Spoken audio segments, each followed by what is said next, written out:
Hello everyone, welcome back to my channel. ಇವತ್ತೆಲ್ಲರಿಗೂ ನಾನು ಪುದೀನ ಚಟ್ನಿ ಹೇಗೆ ಮಾಡೋದಂತ ತೋರಿಸ್ಕೊಡ್ತೀನಿ. ನಾನಿಲ್ಲಿ ಸ್ವಲ್ಪ ಎಣ್ಣೆ ಬಿಟ್ಟು ಅದಕ್ಕೆ ಸ್ವಲ್ಪ ಜೀರಿಗೆ ಹಿಂಗೆ ಹಾಕಿ ಪುದೀನ ಸೊಪ್ಪನ್ನ ಚೆನ್ನಾಗಿ ಫ್ರೈ ಮಾಡ್ಕೊಂಡಿದ್ದೀನಿ. ಮತ್ತು 2 ಹಣ್ಣಾಗಿರುವಂಥ ಟೊಮ್ಯಾಟೊ ತೊಗೊಂಡು ಅದನ್ನು ಚೆನ್ನಾಗಿ ಫ್ರೈ ಮಾಡಿ ಇಟ್ಕೊಂಡಿದ್ದೀನಿ. ಜೊತೆಗೆ 3ರಿಂದ 4 ಹಸಿಮೆಣಸಿನ್ಕಾಯಿನೂ ಫ್ರೈ ಮಾಡಿ ಇಟ್ಕೊಂಡಿದ್ದೀನಿ. This is how it looks once it's been fried. ಹಾಗೆ ಇಲ್ಲಿ ಒಂದು ಮುಷ್ಟಿಯಷ್ಟು ಕಡಲೆಕಾಯಿ ಬೀಜ ಅವ್ರ ಶೇಂಗಾ ಫ್ರೈ ಮಾಡಿ ಇಟ್ಕೊಂಡಿದ್ದೀನಿ.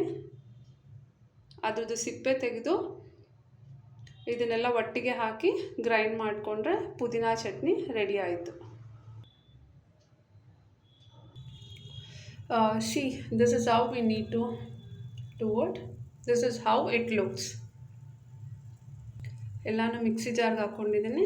I just go grind and come.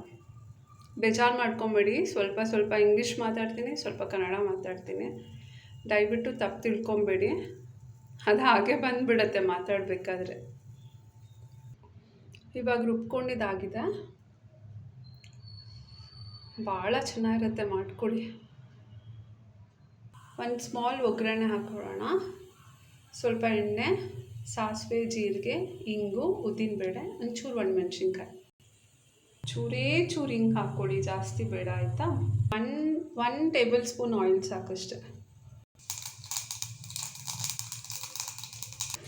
ಮರ್ತೋಯ್ತು, ಸ್ವಲ್ಪ ಕರಿಬೇವಿನ ಸೊಪ್ಪು ಹಾಕ್ಕೊಬೇಕು ಅಷ್ಟೇ. ಈ ಒಗ್ಗರಣೆನ ಚಟ್ನಿಗೆ ಹಾಕಿದರೆ ಪುದೀನ chutney is ready. This is how it looks. Hope you all liked this video. Please do encourage by giving a like, subscribe, share, and thank you.